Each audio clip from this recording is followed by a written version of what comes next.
Halo, selamat datang di channel Mbak Yayuk. Assalamualaikum warahmatullahi wabarakatuh. Saya Mbak Yayuk, pemilik sekaligus host di channel ini yang akan membawakan kisah nyata untuk kalian semua. Tolong anggap cerita ini hanya sekedar hiburan dan pelajaran saja.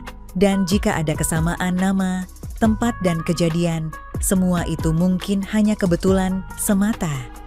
Silahkan ambil sisi baiknya dan buang sisi buruknya. Oke, selamat menikmati vlog dan kumpulan cerita dan kisah nyata dari saluran Mbak Yayuk. Subscribe dulu biar sama-sama enak. Nah, sebelum mulai ceritanya, mari perkenalkan dengan tokoh utama dalam kisah ini, tapi semua nama akan disamarkan demi privasi. Aku seorang sopir muda berusia 25 tahun yang cukup beruntung karena mendapatkan pekerjaan di perusahaan transportasi besar yang melayani rute antar kota. Bisa dikatakan, aku adalah sopir yang cukup profesional dan disukai oleh banyak penumpang karena sikap ramah dan cara mengemudi yang hati-hati. Pemilik perusahaan dan beberapa rekan kerjaku yang lebih senior sering mengakui kehandalanku dalam menjalankan tugas. Karena pekerjaanku yang melayani penumpang dari berbagai kalangan, beberapa orang penumpang sering meminta agar aku mengantar mereka lebih sering dan menjadi sopir pribadi. Tawaran itu, sepanjang memang waktunya memungkinkan, aku terima, lumayan juga sebagai pendapatan tambahan. Perusahaan tempatku bekerja memang memperbolehkan sopir untuk mengambil job pribadi selama tidak mengganggu jam kerja. Aku menikah dengan seorang wanita yang cantik dan berasal dari keluarga yang cukup kaya, dan ini adalah keberuntunganku yang lain.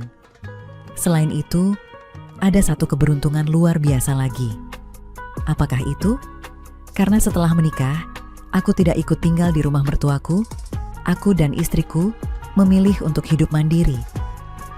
Istriku memiliki seorang adik yang masih duduk di bangku sekolah dasar kelas 4. Walaupun jarak usia mereka cukup jauh, itu terjadi karena kesibukan pekerjaan ayah mertuaku yang membuat mereka baru bisa memiliki anak kedua setelah beberapa tahun. Suatu hari, karena kebiasaan mertuaku yang sering bepergian, mereka meminta aku untuk menjadi sopir pribadi bagi adik istriku itu yang sering membutuhkan antar jemput ke sekolah dan kegiatan lainnya. Tentu saja aku tidak keberatan. Malah, ini bisa menjadi kesempatan untuk membantu mereka sekaligus mendapatkan sedikit penghasilan tambahan. Namun, ada kejadian tak terduga yang terjadi. Setelah beberapa kali menjadi sopir pribadi adik istriku, aku mulai mengenal lebih dekat dengan mama mertuaku. Istriku sering pergi bekerja, sehingga aku seringkali harus mengantar adik istriku sendirian. Biasanya, setelah aku mengantar anak itu ke sekolah atau kegiatan lain, aku akan duduk di ruang tamu untuk menunggu sampai waktunya menjemput. Mama mertuaku yang sering berada di rumah ternyata sangat suka mengobrol. Aku jadi semakin sering berbincang dengannya.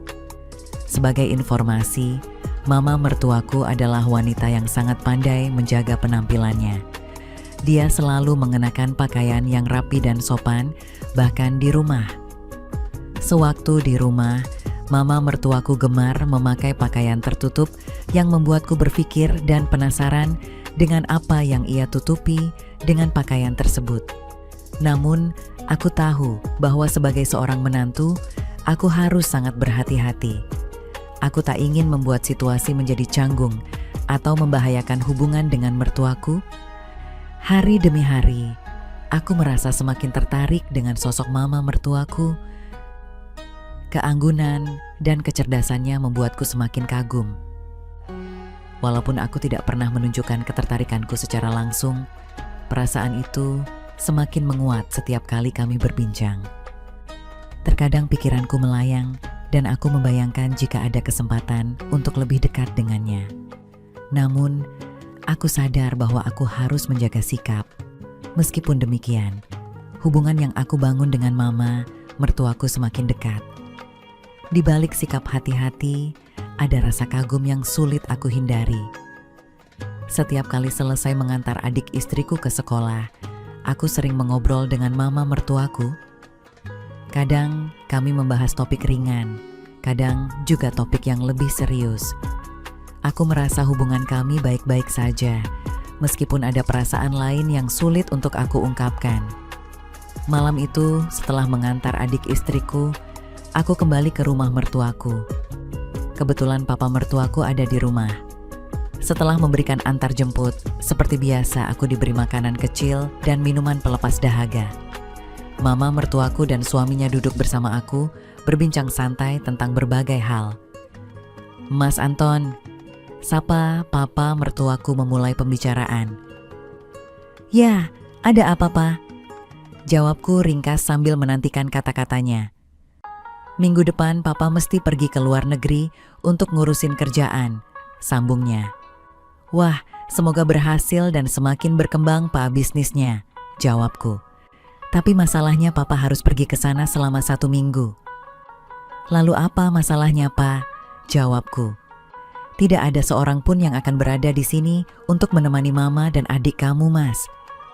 Rasanya enggak tega apa-apa ninggalin mereka hanya berdua, terutama di malam hari," jelas papa mertuaku. Singkat cerita, papa mertuaku menyuruhku untuk tinggal sementara di rumahnya sampai papa mertuaku pulang dari luar negeri. Dengan senang hati, aku mengiyakan permintaan tersebut. Malam itu, sesampainya aku di rumah, aku bilang pada istriku kalau aku harus menginap selama seminggu di rumah kedua orang tuanya. Aku jelaskan semuanya pada istriku. Akan tetapi, yang membuatku terkejut adalah bertepatan dengan papa mertua yang akan ke luar negeri itu. Ternyata istriku juga pas ada perintah dari tempatnya kerja kalau dia juga harus keluar kota selama 5 hari. Sehingga menurut istriku, "Wah, kebetulan sekali, Mas," seru istriku. "Kebetulan bagaimana?" tanyaku heran. "Ya kebetulan, daripada Mas tidur sendiri di rumah ini," ucap istriku semakin membuatku bingung. "Karena pas hari itu, aku juga harus keluar kota, Mas," ucap istriku. Barulah aku tahu. Apakah ini yang dinamakan pucuk dicinta, ulam pun tiba? Gumanku dalam hati. Malam itu pun, aku menjadi memikirkan rencana yang tidak-tidak. Seperti memantau Mama Riri yang sedang di kamar mandi, atau menilik saat Mama Riri tidur. Inilah kesempatanku, kalau saat aku mengantar jemput, aku kurang berkesempatan. Kalau aku tidur di sana, aku tidak akan menyia-nyiakan kesempatan itu. Aku sangat berharap dapat kesempatan seluas-luasnya dengan Mama Riri. Terinspirasi itu, aku jadi semangat. Segera saja aku tarik istriku untuk bekerja kreatif. Aku sampaikan alasanku pada istriku, sebelum nanti lama tidak dapat kerja sama, aku ambil saja malam itu. Istriku pun hanya tersenyum dan menyambutku. Minggu malam, jam menunjukkan pukul 10.30 malam, aku tiba di pekarangan rumah Mama Riri. Suasana agak sunyi, hanya dari kejauhan terdengar gonggongan sesekali yang memecah kesunyian. Aku masuk dan aku rapatkan lagi pintu pagar itu sekaligus menggemboknya. Aku sebelumnya memang telah diberitahu untuk langsung mengunci pagar itu. Selesai mengunci pagar, aku pun mengetuk pintu di rumahnya. Diam, tak ada jawaban. Aku ketuk lagi berulang kali, masih gak ada suara. Hatiku mulai was-was. Jangan-jangan ada sesuatu yang terjadi kepada mereka berdua di dalam. Sebentar, aku dengar suara Mama Riri menyahut, kemudian pintu pun dibuka.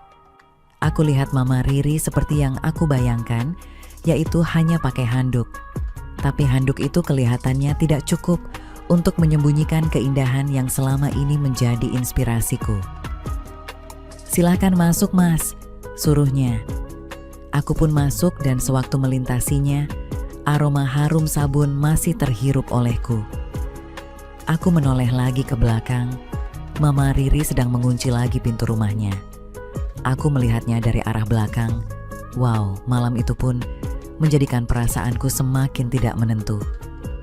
"Maaf ya, Mas, kamu tadi lama menunggu, ucapnya sambil berlalu.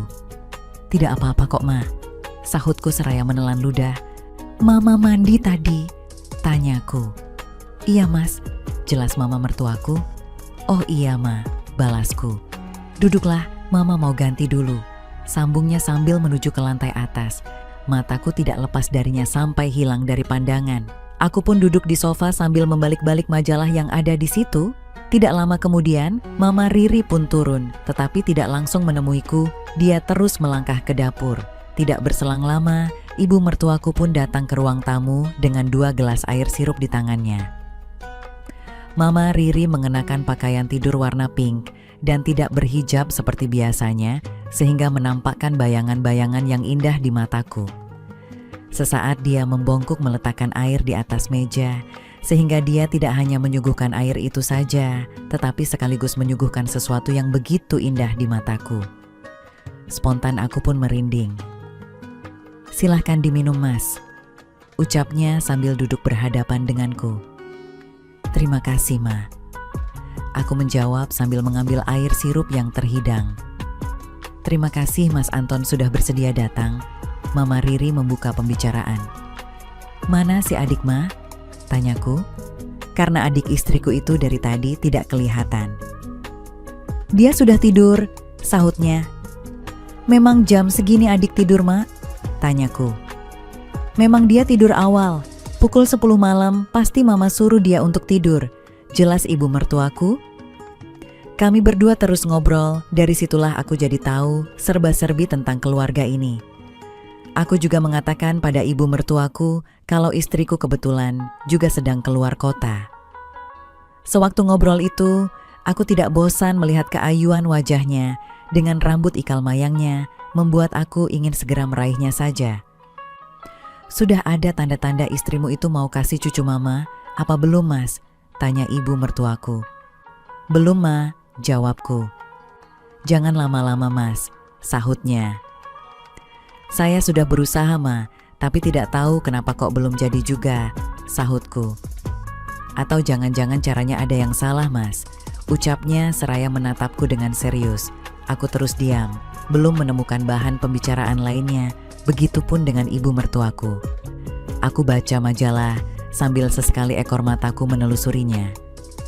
Ayo, Mas, ibu tunjukin kamarmu, ucap ibu mertuaku seraya berdiri dan berjalan ke lantai atas. Aku pun mengikutinya dari belakang. Aku terus memperhatikan lenggoknya saat menaiki tangga. Rasanya mau aku raih itu, tapi apa daya aku masih takut dikira tidak sopan. Sesampainya di lantai atas, ibu mertuaku berkata, "Ini kamarnya, Mas," ucapnya sambil membukakan pintu kamar itu. "Mama harap kamu suka dan nyaman tidurnya," ucapnya lagi setelah masuk ke dalam kamar itu. "Iya, Ma, terima kasih," balasku. "Mama mau tidur dulu, kalau Mas Anton mau menonton TV, silakan di ruang tamu itu, DVD player pun juga ada. Selamat malam, Mas," ucapnya dengan senyum manisnya, seraya meninggalkanku. Selanjutnya aku lihat ibu mertuaku pun masuk ke kamarnya. Aku turun lagi ke ruang tamu untuk menonton TV. Semakin lama mataku pun semakin mengantuk. Kulihat jam menunjukkan pukul 2.30 pagi. Aku matikan TV itu lalu ke lantai atas. Saat aku melintasi kamar Mama Riri, aku dapati pintunya tidak tertutup dengan rapat. Timbul niat di hatiku untuk meniliknya. Pelan-pelan aku buka pintunya, lalu aku masuk ke dalam kamarnya. Mama Riri sedang tidur nyenyak menghadap ke arahku. Aku menatapnya yang sedang nyenyak tidur itu. Aku tatap sepuasnya. Aku dekatkan mukaku ke arah wajahnya agak lama. Seperti itu rasanya. Aku mau langsung saja memulainya, tetapi kembali timbul kesadaranku bahwasanya waktu masih banyak. Kalau terlalu terburu-buru takutnya justru semua rencanaku akan berantakan. Kemudian aku keluar dari kamarnya dan menutup pintu kamarnya. Aku masuk ke kamarku dan tidur. Sebelum tidur, aku sempat menginspirasikan pemandangan tadi itu. Akhirnya aku pun tertidur. Sedang damai-damainya, aku di alam mimpi, pintu kamarku diketuk. Kedengaran suara Mama Riri yang menyuruh aku bangun. Rupanya sudah pagi aku bangun cuci muka dan turun. Kelihatan Mama Riri sudah menunggu aku dengan 2 cangkir teh di atas meja. Ia masih berpakaian tidur. Aku minum teh yang sudah dihidangkannya itu. Malam pertama belum spektakuler. Bagaimana di malam kedua? Di malam kedua, seperti biasa, aku tutup dan kunci pagar rumahnya. Saat pintu rumah dibuka, Mama Riri aku lihat sudah berpakaian tidur. Sejenis daster, tetapi masih harum aroma parfumnya. Setelah itu, aku dipersilakan minum, sambil kami ngobrol ngalor ngidul, sampai mata mengantuk. "Mas Anton, Mama mau tidur dulu," katanya sambil melihat jam dinding yang menunjukkan pukul 11.30 malam. "Oke Ma," balasku singkat. Mama Riri berlalu meninggalkanku sendirian di ruang tamu. Aku memperhatikan lenggoknya itu hingga hilang dari pandangan. Aku masih di ruang tamu, nonton TV sendirian, sunyi. Tiba-tiba Mama Riri turun dan terus ke dapur. Ketika itu jam menunjukkan pukul 12.30 malam. "Mungkin haus," kata hatiku. Tidak lama kemudian, Mama Riri kembali dan terus menaiki anak tangga. Tiba-tiba terdengar jeritan Mama Riri di tangga. Aku spontan berlari ke arahnya dan aku dapati dia terjatuh di atas tangga sambil tangannya memegang pergelangan kaki kirinya. Mukanya berkerut menahan sakit. "Kenapa, Ma?" tanyaku seraya duduk di hadapannya. "Mama terkilir, Mas," ucapnya seraya meringis. "Mana yang sakit, Ma?" tanyaku. Dia menunjukkan ke arah pergelangan kaki kirinya. "Mana? Saya lihat," balasku sambil memegang dan memijat-mijat mencari yang sakit. Dengan pengalaman saat di pramuka, aku tahu sedikit menangani hal seperti ini. Aku terus memijat dan mengurut daerah pergelangan itu, sesekali dia menjerit kecil karena kesakitan. "Bisa jalan, Ma?" aku bertanya. Mama Riri tidak menjawab, ia terus bangun mencoba untuk berdiri. "Tak bisa, Mas," jawabnya mengerutkan muka. "Mari, Ma, saya bantu," balasku. Mama Riri setuju. Ia memegang leherku dengan tangan kirinya. Aku memapahnya naik. Aku memapahnya pelan-pelan. Aku teruskan langkah. Tiba-tiba kakinya tergelincir lagi. Dia hampir terjatuh. Aku segera menyambut dengan melingkarkan kedua tanganku. Mama Riri juga turut bergantung di leherku dengan kedua tangannya. Saat dalam situasi itu, aku jadi tahu dia tak pakai aksesoris. Aku simpulkan Mama Riri mungkin kalau tidur tidak pernah memakainya, gumamku dalam hati. Aku melambatkan langkah agar dapat memanfaatkan situasi itu lebih lama. Sesampainya di kamarnya, aku masuk dan tutup pintu. "Biar saya urut sedikit, Ma," kataku sambil tangan sudah ada di pergelangan kakinya. Aku terus memijat dan mengurut dengan pelan. Aku alurkan urutan dari atas ke bawah hingga ke jari kakinya. Agak lama aku mengurut sekitar daerah sakit itu. "Masih sakit, Ma?" tanyaku. "Sudah kurang sedikit," sahutnya. Aku terus mengurut. Aku semakin nekat. Ibu mertuaku seperti membiarkannya. Hanya sesekali wajahnya berkerut menahan sakit. Aku teruskan mengurut. Semangat kerja kreatif itu datang dan semakin sulit dibendung lagi. Aku lihat Mama Riri diam saja. Aku semakin jauh lagi dalam melangkah. Tidak nampak tanda protes di wajahnya. Matanya kelihatan terpejam. Kesempatan semacam ini jarang terjadi, pikirku. Pintar ngurut juga ya. Aku terkejut bersamaan dengan itu. Aku melepaskan tanganku. "Tolong pijit bahu Mama juga, Mas," pintanya. Lega hatiku. Aku pikir dia mau marah, tetapi rupa-rupanya mau aku pijit yang lainnya juga. Mama Riri bangun duduk dan membelakangiku. Selanjutnya aku menjalankan perintahnya. Semakin lama, ibu mertuaku pun semakin membuka peluang lowongan kerja itu untukku. Tentu saja aku tidak menyia-nyiakan kesempatan kerja kreatif itu. Seakan mendapat angin, aku pun segera memulainya. Dan ternyata ibu mertuaku pun menyambutnya. Mata kami bertatapan, tiada kata-kata yang keluar. Entah siapa yang maju duluan, tahu-tahu sudah terjadi. Aku sungguh bahagia sekali malam itu karena akhirnya berhasil dengan seorang wanita yang telah lama menjadi impianku. Berselang hampir 1 jam mencoba berbagai cara, akhirnya kami berdua pun menemukannya secara bersama-sama. Aku letih begitu juga dengan Mama Riri setelah berdayung di lautan yang indah itu. Pelan-pelan matanya dibuka, aku pandangi dan terlihat terpancar kebahagiaan di wajahnya. Aku juga begitu.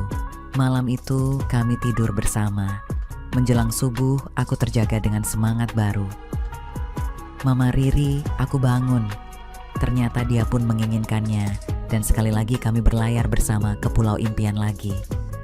Akhirnya terdampar juga di pantai Pulau Impian itu dengan sukses untuk kedua kalinya. Setelah pagi kami bangun, saat aku turun telah terhidang 2 cangkir teh di atas meja. Kami minum dan aku meminta diri untuk pulang. Di muka pintu sebelum pulang, Mama Riri memberikan tanda kasih sayangnya dan mengingatkan aku agar datang lagi malam nanti. Aku mengangguk sambil tersenyum penuh arti. Masih ada lagi 5 malam sebelum suami Mama Riri pulang. Setiap malam akan aku manfaatkan sebaik-baiknya untuk mendapatkan kesenangan yang tiada tara itu. Dan selama 5 malam itulah, aku memiliki kesempatan dengan ibu mertuaku dalam berbagai cara dan tempat. Aku tidak lagi tidur di kamar tamu, tetapi di kamar Mama Riri. Mama Riri menyukaiku bukan hanya di dalam kamar, malah di dalam kamar mandi juga. Ada kalanya saat mandi di waktu malam atau pagi, aku semakin tahu kalau suami Mama Riri jarang bersama dengan Mama Riri karena terlalu sibuk. Sebab itulah Mama Riri merelakannya untuk. Mama Riri juga memberitahuku bahwa dia sebenarnya gembira sekali saat tahu suaminya akan ke luar negeri selama beberapa hari dan aku akan menemaninya selama suaminya pergi itu. Jadi, kesempatan itu tidak disia-siakan. Mama sengaja mencari jalan agar dapat denganku. Rupanya Mama Riri sengaja berpura-pura jatuh di tangga untuk memancingku. Malam terakhir menjelang suaminya akan datang, kami berdua habiskan waktu itu terus untuk bekerja sama lagi dan lagi tanpa merasa capek. Keesokan paginya aku pulang. Sebelum pulang, Mama Riri mengucapkan terima kasih karena aku telah bersedia menemaninya selama suaminya tidak ada. Aku juga mengucapkan terima kasih atas apa yang diberikannya. Mama Riri menyatakan bahwa dia juga sangat bahagia. Dia mengatakan kalau tidak pernah mendapat kebahagiaan yang seperti itu dari suaminya. Hubunganku dengan Mama Riri tetap terus berjalan. Sayangnya, sampai saat ini, suami Mama Riri belum ada keperluan ke luar negeri lagi. Tamat. Begitulah kisahku dengan Mama Riri, ibu mertuaku sendiri. Oke teman-teman, segitu dulu kisah ini. Semoga teman semua bisa terhibur ya. Mohon maaf sebelumnya, di sini tidak ada maksud untuk merusak moral. Tapi kita sebagai insan manusia yang penuh dosa, hanya ingin berbagi pengalaman saja yang tentunya kami tidak menyarankan hal ini untuk ditiru ya. Terima kasih karena sudah mau mendengarkan kisah nyata ini. Sekali lagi, ambil baiknya dan buang buruknya. Dan semoga hal seperti ini tidak akan pernah terjadi kepada kalian semua. Dan semoga kita semua dilindungi dari mara bahaya. Amin ya rabbal alamin. Sekian dan terima kasih. Sampai ketemu lagi di cerita-cerita selanjutnya. Jangan lupa like, komen, share, dan subscribe.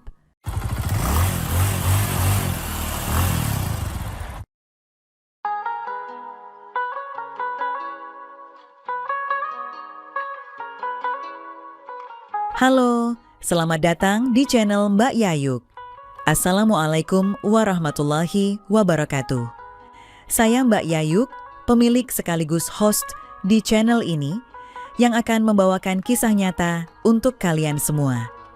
Tolong anggap cerita ini hanya sekedar hiburan dan pelajaran saja. Dan jika ada kesamaan nama, tempat, dan kejadian, semua itu mungkin hanya kebetulan semata. Silahkan ambil sisi baiknya dan buang sisi buruknya. Oke, selamat menikmati vlog dan kumpulan cerita dan kisah nyata dari saluran Mbak Yayuk. Subscribe dulu biar sama-sama enak. Nah, sebelum mulai ceritanya, mari perkenalkan dengan tokoh utama dalam kisah ini, tapi semua nama akan disamarkan demi privasi. Pada suatu hari Suminah dan suaminya, Imron, dikunjungi Pak Basir. Pak Basir yang berumur 51 tahun adalah ayah mertua Suminah. Berbeda dengan Imron yang tampan dengan hidung yang mancung dan badan yang tegap, Pak Basir lebih tampak gempal dan berotot. Sebuah codet bekas luka menyilang di pipi kirinya. Suminah, menantu Pak Basir, tak kalah rupawannya dengan Imron. Meskipun tidak terlihat, karena selalu berpakaian tertutup, perempuan ini memiliki bibir yang indah dan sepasang mata yang mampu mengguncangkan dada banyak laki-laki. Pasangan suami istri yang baru menikah 1 tahun yang lalu ini tentu sangat gembira dengan kedatangan Pak Basir yang telah bercerai dengan istrinya 6 tahun yang lalu. Terlebih lagi, meskipun Suminah pernah bertemu dengan ayah mertuanya tersebut sebelumnya, tetapi Pak Basir tidak bisa hadir dalam pesta pernikahannya. Selama sepekan Pak Basir tinggal di rumah Imron yang kerjanya adalah mengajar di sebuah yayasan yang berdekatan dengan rumahnya. Semua berjalan normal-normal saja sampai terjadilah peristiwa yang sangat merugikan bagi Suminah di hari akhir Pak Basir di rumah Imron. Tetapi entahlah rugi atau sama-sama untung ya guys. Kejadian itu bermula pada hari libur pasangan Imron dan Suminah.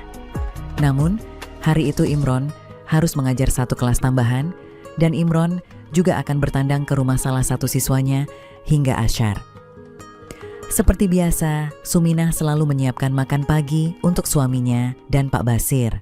Selepas mengantar suaminya ke muka pintu, Suminah sempat berbincang-bincang dengan ayah mertuanya sebentar. Kemudian, dia bergegas ke kamar mandi untuk mencuci baju. Pak Basir yang kebetulan hendak pula buang air tanpa sengaja melihat pemandangan indah. Rupa-rupanya Suminah terlupa merapatkan pintu. Mata tua Pak Basir tak lepas menatap Suminah yang tengah mencuci baju. Seingat Pak Basir, dia tidak pernah melihat menantunya itu dalam keadaan seperti saat itu, yang semampai dengan tinggi 170-an dengan kulit kuning langsat. Karena seingatnya selama ini, Suminah selalu tertutup kerudung dan baju muslim yang rapat. Selain itu, menantunya juga terkenal dengan sifat sopan santun dan sangat menitik beratkan tentang soal penjagaan aurat. Malahan di dalam rumah sekalipun menantunya tidak pernah menanggalkan kerudungnya, terkecuali ketika bersama suaminya saja di dalam kamarnya. Namun kini, kain yang basah itu tak lagi mampu menyembunyikan daya tariknya dari tatapan gelombang cinta sang ayah mertua. Tak ayal lagi dorongan pada diri Pak Basir mengelegak hingga ke puncaknya. Dan dengan penuh kesadaran, dia pun mendorongnya untuk membuka pintu kamar mandi yang hanya 3/4 tertutup tersebut. Suminah yang mengetahui kehadiran orang lain tanpa diundang tentu sangat terperanjat ketika menoleh dan menyaksikan Pak Basir sedang mendorong daun pintu. Secepat mungkin dia bangkit dan berusaha menutup pintu itu kembali, hanya saja dia kurang gesit. Pak Basir sudah berhasil masuk ke dalam kamar mandi dan mendorong menantunya tersebut ke pinggir bak mandi sebelum mengunci pintu. Suminah terdesak ke pojok dengan wajah ketakutan melihat seringai senang yang menghiasi wajah ayah mertuanya yang selama ini sangat dihormatinya. Ayah, apa yang ayah lakukan di sini?" tanya Suminah dengan terbata-bata. Pak Basir hanya tersenyum lebar dengan mata tak berkedip sedikit pun. Tanpa berucap sepatah kata pun, Pak Basir memulainya dari dirinya sendiri. Sehingga Suminah terpekik ketika melihat ada penampakan yang menghitam di depan mata, seperti sedang menunjuk ke arahnya. Ayah, jangan yah. Tuh, Long, keluar. Yah, tolong." Keadaan ini sangat menakutkan bagi Suminah tentunya, apalagi ketika Pak Basir mulai beringsut mendekatinya. Melihat permintaannya diabaikan, Suminah yang tidak rela diperlakukan seperti itu mencoba untuk menerobos ke sisi kiri ayah mertuanya untuk mencapai pintu. Namun keadaan menjadi bertambah buruk ketika Pak Basir dengan sigap menangkap menantunya tersebut dengan tangan kirinya. Sembari tangan kanannya bergerak secepat kilat, menghilangkan ikatan kain yang tadi sudah terlihat basah saat Suminah mencuci baju. Kain bermotif batik coklat itu pun jatuh terburai ke lantai kamar mandi. Terpampanglah semua yang selama ini selalu dijaga oleh Suminah dengan busana muslimnya, dan tentu saja hal itu membuat Suminah sangatlah malu semalu-malunya. Pak Basir sebaliknya, dia malah kesenangan sendiri karena kini dengan bebas dia bisa melihat apa yang sudah lama tidak dia lihat semenjak bercerai. Suminah mendadak lemas, sendinya serasa luluh di hadapan Pak Basir dan hanya mampu memejamkan matanya serta mulai menangis tertahan. "Ayah, jangan seperti ini, ayah. Hu. Aku ini istri anakmu," bisik Suminah lirih sambil terus terisak. Pak Basir yang telah lama tidak kerja kreatif sama sekali tak peduli dengan tangisan menantunya itu. Dihentakannya Suminah hingga tersandar ke dinding kamar mandi. Suminah masih terus berusaha melindungi dirinya dari ayah mertuanya. Dia kemudian berbalik badan ke dinding untuk berlindung diri dari pandangan Pak Basir. Namun itu tak mampu untuk bisa menghentikan Pak Basir, dan tanpa babi bu, dia sudah bertindak lebih jauh lagi. Tetapi Pak Basir, walaupun sudah dilanda bisikan iblis hingga ubun-ubunnya, masih berusaha keras untuk tidak terburu-buru dalam memanfaatkan peluang itu. Suminah hanya mampu berdehem pendek di saat perasaannya mulai terbagi antara rasa terhina dan kesenangan. Antara malu dan perasaan bersalah dengan nalurinya sebagai seorang wanita untuk ikut juga menyelesaikan ego yang mulai bangkit. Sebagai orang yang penuh pengalaman, Pak Basir tentu peka akan hal ini. "Imron, engkau sungguh anak yang beruntung," batinnya dalam hati saat itu. Mata Suminah terpejam, bibirnya membentuk bulatan kecil, sementara tarikan garis wajahnya menyiratkan rasa senang yang tak terkira. Kemudian wajah rupawan itu terkulai ke arah bahu kiri. Tanpa menunggu waktu lama, Pak Basir bergerak maju lagi. Ditariknya Suminah hingga sepenuhnya ke lantai kamar mandi dan tidak lagi bersandar di dinding. Suminah hanya memandang sendu pada Pak Basir, sementara kepalanya menggeleng-geleng perlahan ke kiri dan ke kanan, mencoba menahan semua rasa yang tidak bisa dilukiskan dengan kata-kata. Suminah sadar akan apa yang akan terjadi selanjutnya. Suminah masih berusaha berbisik, mengingatkan Pak Basir, "Aku ini istri putramu, ayah." Tetapi Pak Basir yang sudah kalah dengan bujuk rayu iblis, tak menghiraukan kata-kata dari Suminah sang menantunya itu. Lama-kelamaan, Suminah tidak mampu lagi berbuat apa-apa selain mengikuti alur yang ditulis oleh ayah mertuanya itu. Dia hanya berpesan singkat, "Ayah, jangan dilepaskan di dalam ayah." Rayu Suminah setengah sadar saat kesadarannya mulai meninggalkan dirinya. Hingga pada saat semuanya telah berlalu, Pak Basir mengancam menantunya tersebut untuk tidak menceritakan apa yang terjadi kepada suaminya. Akhirnya setelah zuhur, Pak Basir meninggalkan rumah dan terus pulang ke kampung. Suminah yang merasa malu terus merahasiakan kejadian itu dari pengetahuan suaminya selama berbulan-bulan, dan berharap mertuanya tersebut tidak akan pernah lagi muncul berkunjung ke rumahnya. 2 bulan berlalu sejak kerja kreatif di kamar mandi waktu itu, dan Suminah pun mendapati dirinya Halimah. Suaminya, Imron, gembira, tiada kepalang mendapat berita itu tanpa mengetahui perkara yang sebenarnya. Sebaliknya, Suminah sangatlah gelisah karena sepertinya yang subur itu, Pak Basir, mertuanya. Suminah pun memilih untuk memendam ketakutannya itu sambil berharap agar mertuanya tersebut tidak lagi datang untuk mengganggu kehidupannya kembali. Suminah pun melahirkan seorang putra laki-laki yang sehat. Selepas 7 bulan melahirkan, dia hidup dalam kebahagiaan bersama dengan suaminya. Pak Basir yang menghilang tiada kabar berita membuat hidupnya perlahan-lahan kembali mulai tenang. Hanya saja, kebahagiaan itu tidak berusia panjang. Suatu petang, sepulang Imron dari mengajar, dia membawa kabar bahwa Pak Basir akan berkunjung lusa untuk menengok cucu pertamanya. Dingin terasa sekujur badan Suminah saat mendengar berita dari suaminya tercinta. Kedamaian yang dia pikir telah didapatkan tiba-tiba saja kembali dalam bahaya. "Ada apa, Sum? Kamu tampak terkejut mendengar Bapak hendak berkunjung?" tanya Imron padanya. "Kamu tak sukakah dia datang?" tanyanya lebih lanjut. Tidak Bang, aku hanya kaget karena sudah setahun lebih beliau tiada berkabar berita."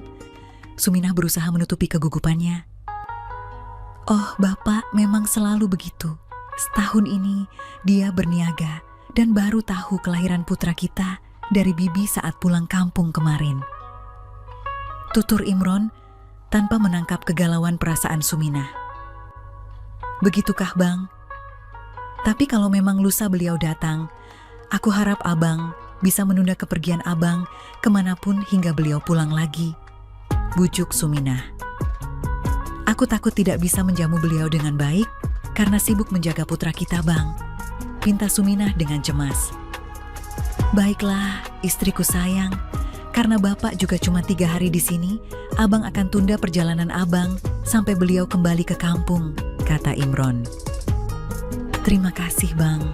Suminah menghela nafas lega karena Suminah tahu bagaimana seorang lelaki kalau sudah dapat menu yang cocok dan enak, pastilah akan memesannya lagi. Pak Basir datang lusanya petang dengan dijemput Imron di terminal bus. Tidak banyak yang berubah dan ayah mertuanya itu dari saat terakhir mereka berpisah. Namun yang membuat Suminah gemetar adalah tatapan mata Pak Basir yang makin tidak ada sopannya setiap kali memandang ke arahnya. Mata yang tajam itu seakan mampu menengok menembus kerudung dan baju kurung rapat yang selalu dipakai Suminah. Tatapan mertuanya itu membuatnya mual dan juga berkunang-kunang setiap kali mereka bertemu pandang. Karena mengingatkan Suminah kembali atas apa yang telah dilakukan Pak Basir terhadapnya, seakan masih terasa. Pak Basir bersikap seakan tiada pernah terjadi apapun di antara mereka. 2 hari sejak kedatangannya, semua masih aman bagi Suminah. Pak Basir lebih banyak berbincang dengan Imron, sedangkan Suminah lebih sering menghindar dan meminta Mak Sri, tetangga sebelah, untuk menemani menjaga putranya setiap saat Imron harus pergi mengajar. Namun, naas menimpa pada malam terakhir. Seusai santap malam, Suminah sibuk mencuci piring di dapur, sementara Imron dan Pak Basir sedang berbincang di teras depan. Suminah bersenandung kecil, hatinya dipenuhi kelegaan karena esok semua sumber ketakutan dan mimpi buruknya dalam 2 hari terakhir akan berlalu. Pikirannya yang menerawang sambil sibuk membasuh piring, sisa santap malam membuatnya tidak bersiaga dan tak sadar saat seseorang berjingkat memasuki dapur. Oh, Suminah terpekik saat sebuah lengan sudah melingkar di pinggangnya dan di saat yang bersamaan sebuah kecupan mendarat di tengkuknya menembus kerudung yang dikenakannya. "Sum, kamu semakin cantik ya." Suara serak itu serasa melumpuhkan seluruh indera wanita muda tersebut. Benaknya tercekam dengan kengerian oleh ingatan peristiwa memalukan yang dialaminya setahun lalu, dan gelas yang tengah dicucinya pun terlepas. "Kenapa sayang? Kamu tak rindukah dengan ayah?" "Ayah kangen sekali Iho sayang." Pak Basir tidak menyia-nyiakan kelengahan dan keterkejutan Suminah. Untunglah, sebelum Suminah kehilangan kesadaran secara penuh, dan Pak Basir bertindak lebih jauh, tiba-tiba terdengar bunyi pintu pagar berderit. dan sayang diucapkan. Kurang asam. Pak Basir menggeram pelan dan menyumpah-nyumpah karena menyadari Imron telah pulang kembali. Tetapi sebelum meninggalkan dapur, dia berbisik lirih ke telinga Suminah. "Jangan kau bilang ini kepada Imron ya sayang, jika kau masih sayang putramu." Kemudian dengan sigap dia bergerak keluar dapur menuju ruang tamu untuk menyambut Imron di beranda, untuk memberikan waktu pada Suminah, membenahi diri, dan memulihkan kesadarannya. Suminah masih bertumpu lemah di bak cuci, pandangannya nanar dan pikirannya masih beku. Benaknya dicekam kengerian mendengar ucapan ayah mertuanya tersebut. Dia sadar bahwa si tua itu tidak sekadar menggertak. Namun, dia bersyukur bahwa Imron datang sehingga dia bisa terhindar dari aib yang lebih besar. Dia berharap malam segera berlalu dan esok mertua yang dibencinya segera pulang ke kampung sehingga mimpi buruknya akan dengan segera berakhir. Dan sesuai rencana keesokan harinya, ayah mertuanya menepati janjinya, yaitu pulang kampung. Tamat. Oke teman-teman, segitu dulu kisah ini. Semoga teman semua bisa terhibur ya. Mohon maaf sebelumnya, di sini tidak ada maksud untuk merusak moral. Tapi kita sebagai insan manusia yang penuh dosa, hanya ingin berbagi pengalaman saja, yang tentunya kami tidak menyarankan hal ini untuk ditiru ya. Terima kasih karena sudah mau mendengarkan kisah nyata ini. Sekali lagi, ambil baiknya dan buang buruknya, dan semoga hal seperti ini tidak akan pernah terjadi kepada kalian semua, dan semoga kita semua dilindungi dari mara bahaya.